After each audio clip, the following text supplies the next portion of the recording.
जननीं शारदां देवीं रामकृष्णं जगद्गुरुं पादपद्मे तयो श्रित्वा प्रणमामि मुहुर्मुहुः। नमः श्रीयतिराजाय विवेकानन्दसूरये सच्चित्सुखस्वरूपाय स्वामिने तापहारिणे। नमस्कार. स्टोरीज ऑफ वेदांत मॉन्क्स मध्ये आपण स्वामी गहनानंद महाराजांनी जी पत्र लिहिलेली आहेत त्याचं वाचन करत आहोत आणि स्वामी तत्परानंद महाराजांनी गहनानंद चिंतन या नावाचं जे पुस्तक पब्लिश केलं त्याच्यामध्ये ही सर्व पत्र संकलित केलेली आहेत. गहनानंद चिंतन. गहनानंद महाराज लिहितायत एका महिला भक्ताला, 28 मई की तुम्हारी परीक्षा तो हो गई होगी, अब परीक्षा का परिणाम कब तक निकलेगा. एक विद्यार्थिनी आहे, तिला पत्र लिहिलेलं आहे गहनानंद महाराजांनी.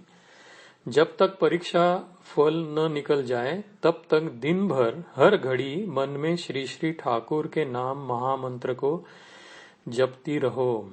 गिनती रखने की जरूरत नहीं है. तुमने जो कुछ अपने पहले पत्र में लिखा है मैं उससे सहमत नहीं हूँ. विज्ञान, धर्म, अध्यात्मवाद ये सब बेकार की बातें हैं. जीवन से उनका कोई सरोकार, कोई संबंध नहीं है. और यह भी याद रखो कि तुम्हारा यह जीवन केवल तुम्हारा है, अकेले तुम्हारा ही जीवन है. उसमें साझा करने की बिल्कुल भी जगह नहीं है. जो है वह यही है कि किसी आदर्श के लिए या किसी की सेवा के लिए तुम अपने जीवन का त्याग कर सकती हो. जैसे श्री श्री ठाकुर ने, श्री श्री माँ ने, हमारे स्वामी महाराज ने, भगवान श्री कृष्ण ने, जगन माता सीता जी ने, गौतम बुद्ध ने किया था. अभी अपने जीवन को केवल पढ़ाई में ही पूर्णता से लगा दो. किसी और झुकना ठीक नहीं होगा. पढ़ाई के बाद के विवाह संस्कारों की भी आवश्यकता समझोगी तो वह भी त्याग और सेवा का ही जीवन होगा. जीवन को लेकर परीक्षण न करो. जीवन अमूल्य है, उससे छेड़खानी न करो. मुझे चिट्ठियां लिखती रहो. मैं तुम्हारे कल्याण के लिए श्री श्री ठाकुर को मनाता रहता हूँ. यहाँ से एक पत्र आहे, 27 जून 2004 ला लिहिलेलं त्यांनी एका विद्यार्थिनीला. पुढचं पत्र आहे, प्रिय बेटी असं म्हटलेलं त्यांनी. आणि मग महाराज लिहितात पुढे की प्रभु का नाम हर घड़ी मन ही मन हर काम करती हुई करती रहो. मन में और किन्हीं भी बातों को स्थान न दो. इस प्रकार से अपने शुद्ध मन को पहचानो. तुम्हारा मन ही शुद्ध चैतन्य है जो कि श्री श्री ठाकुर का, श्री श्री माँ का स्वरूप है. उसी शुद्ध चैतन्य स्वरूप को तुम कहती हो कमियां है, बुद्धिहीन है आदि. समझती तो हो नहीं, लिखती जाती हो. ठीक है, चिट्ठियां जरूर लिखा करो, लेकिन प्रभु का नाम भी हर घड़ी जरूर लेती रहो. आसन पर बैठकर उपासना पद्धति के नियमों का पालन करती हुई सुबह शाम जब नाम जब ध्यान उपासना करती हो, उन अवसरों को छोड़कर जब मन में लगातार जप करो तो गिनती रखने की आवश्यकता नहीं है. जब भी तुम्हें प्रभु याद पड़े उनका नाम जप करो. मैं तुम्हारे लिए उन्हें मनाता रहता हूँ. मैं तुम्हारे लिए उन्हें मनाता रहता हूँ. पुढे जे आहे पुढचं पत्र, त्याच्यामध्ये आणखी लिहितायत गहनानंद महाराज कि तुमने यह काम ठीक नहीं किया कि शारदा माँ को फूल चढ़ाना बंद कर दिया और घूमने चली गई. इधर रियाज भी नियमित रूप से नहीं करती. फिर तो तुम लोग आम लड़कियों सा ही व्यवहार कर रही हो. मुझे तो कोई भी अंतर दिखाई नहीं देता. बड़ा ही अफसोस है. किती अगदी स्पष्टपणे ते जाणीव देतात बघा त्या मुलीला त्या. मुझसे क्षमा मांगने से तुम्हारा क्या बनेगा, क्या बिगड़ेगा. पहले अपने आप को सुधारो फिर चिट्ठियां लिखो. पहले अपने आप को सुधारो फिर चिट्ठियां लिखो. हिमालय पर्वत, वशिष्ठ गुफा बहुत अच्छी लगी तो तुमने लिखा है, लेकिन व्यवहार में, दिनचर्या में मुझे कोई अंतर तो नहीं दिखता. चलो, तुम्हारे लिए श्री श्री ठाकुर तथा श्री श्री माँ से प्रार्थनाएं करते रहना मेरा काम है. वह तो मैं करता ही रहूंगा, करता भी रहूंगा और करता ही हूं. पहा किती अनकंडिशनल लव आपल्याला या पत्रामधनं दिसून येतं गहनानंद महाराजांचं. भगवंताचं हे बघा स्वरूप आहे की अनकंडिशनल असतो भगवंत, कुठली कंडिशन नाही घालत. कळलं की नाही? म्हणून एवढे त्या मुलीला पहिले वरती तर फायर केलंय महाराजांनी कि मुझसे क्षमा मांगने से तुम्हारा क्या बनेगा क्या बिगड़ेगा, पहिले अपने आप को सुधारो फिर चिठ्ठियां लिखो. हे एवढं सगळं लिहून सुद्धा शेवटी महाराज लिखतायत कि तुम्हारे लिए चलो, तुम्हारे लिए श्री श्री ठाकुर तथा श्री श्री माँ से प्रार्थनाएं करते रहना मेरा काम है, वह तो मैं करता ही हूं, करता भी रहूंगा.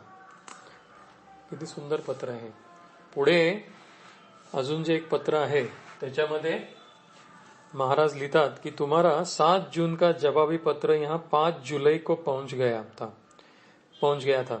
जब के फल से तुम्हारा क्या लेना देना? क्या श्री भगवान ने गीता में नहीं कहा है कि कर्मण्येवाधिकारस्ते मा फलेषु कदाचन? तुम्हारा अधिकार जप करने भर तक का है. वे तो और लोग हैं जो जप का फल चाहते हैं. जप करना तो मठ के साधु भक्तों का नित्य कर्म है. नित्य कर्म का फल नहीं होता, मगर न करने पर बुरा होता है, जिसे प्रत्यवाय कहते हैं. इसे लेकर अपना दिमाग खराब न करो. प्रभु का नाम निरंतर लेते रहने का प्रयास करते रहो. प्रभु का नाम निरंतर लेते रहने का प्रयास करते रहो. मैं तुम्हारी भलाई के लिए प्रभु को सदा ही मनाता हूं. पुढचं पत्र आहे 11 जुलै 2001 ला लिहिलंय महाराजांनी. ते म्हणतात, तुमने ध्यान न होने की बात लिखी है. दीक्षा के दिन मिली उपासना पद्धति के अनुसार ही जप ध्यान की प्रक्रिया चलाते रहो, किसी मनमाने प्रकार से नहीं. कुछ काल तक मन लगाकर जप ध्यान करते रहो. ध्यान किया नहीं जा सकता.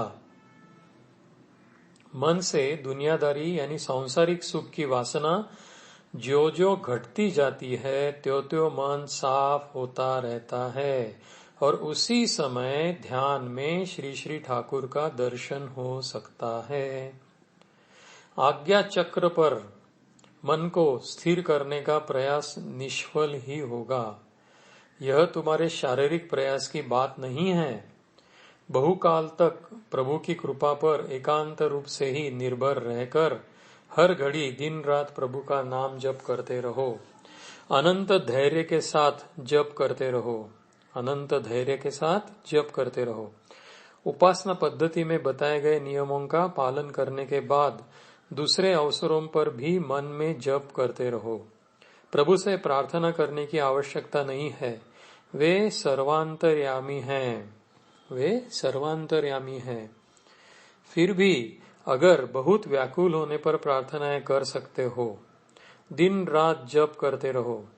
फिर ज्ञान, भक्ति, वैराग्य आदि से तुम्हारा परिचय होगा. 5 वर्षों तक तो करो, फिर मुझे बताना. कसं स्पेसिफिक लिहिलंय बघा महाराजांनी की 5 वर्षों तक तो करो, फिर मुझे बताना. मैं तुम्हारे भलाई के लिए सदा ही प्रभु को मनाता रहता हूं. हे सुंदर लिहिलंय पत्र. आणि या पत्राच्या शेवटी स्वामी तत्परानंद महाराजांनी विवेकानंदांचा एक उपदेश याच्यामध्ये नमूद केलेला आहे. स्वामीजी म्हणतात की धर्म कल्पना की नहीं, प्रत्यक्ष दर्शन की चीज है. जिसने एक भी महान आत्मा के दर्शन कर लिए वह अनेक किताबी पंडितों से बढ़कर है. जिसने एक भी महान आत्मा के दर्शन कर लिए वह अनेक किताबी पंडितों से बढ़कर है. पुढे अजून एक आपण पत्र बघून मग आज आपण थांबूयात. या पत्रामध्ये महाराज लिखत आहेत बघा कि तुमने अपनी लंबी चिट्ठी में जो कुछ लिखा है उससे यह तो बात साफ है कि तुम अपनी स्थितियों से परिचित हो. तुम्हें मालूम होगा बीमार व्यक्ति को अपने रोग के बारे में जब पता लग जाता है कि रोग क्या है तब आरोग्य होने में उसे देर नहीं लगती. इसलिए अपनी स्थिति को जहां तक सुधारने की आवश्यकता हो उतना ही प्रयास करो. स्थिति सुधर जाएगी. अपनी मां से इसे लेकर सोच में पड़ जाने की जरूरत नहीं है. मन को श्री भगवान के चरणों में लगा दो. मन को श्री भगवान के चरणों में लगा दो। तुम्हारी पत्नी के बारे में मैंने जो कुछ लिखा, लगता है उसी के जवाब में तुमने अपनी राम कहानी लिख भेज दी है। इसकी जरूरत नहीं थी। संसार में कहानियां सभी एक ही प्रकार की है। संसार में कहानियां सभी एक ही प्रकार की है। संसार में रहकर श्री रामकृष्ण देव, श्री श्री मां शारदा देवी आदि को आदर्श मानकर चलने में ही हम सबका मंगल है। अगर सचमुच मंगल चाहते हो तो अपनी पत्नी के संबंध में 50 बार मूर्ख मूर्ख मत सोचा करो। जिस चिट्ठी को तुमने भेजा है मैं उसे ही तुम्हें भेज रहा हूँ। उसमें लिखी बातों के अनुसार काम करो। मैं तुम सबकी भलाई के लिए हमारे प्रभु को मनाता रहता हूँ। तुम्हारा एकांत शुभ चिंतक स्वामी गहनानंद। असं हे पत्र महाराजांनी लिहिलंय पहा या भक्ताला. आज आपण इथेच थांबूयात. ओम शांती शांती शांती. हरि ओम तत्सत. श्रीरामकृष्णार्पणमस्तु.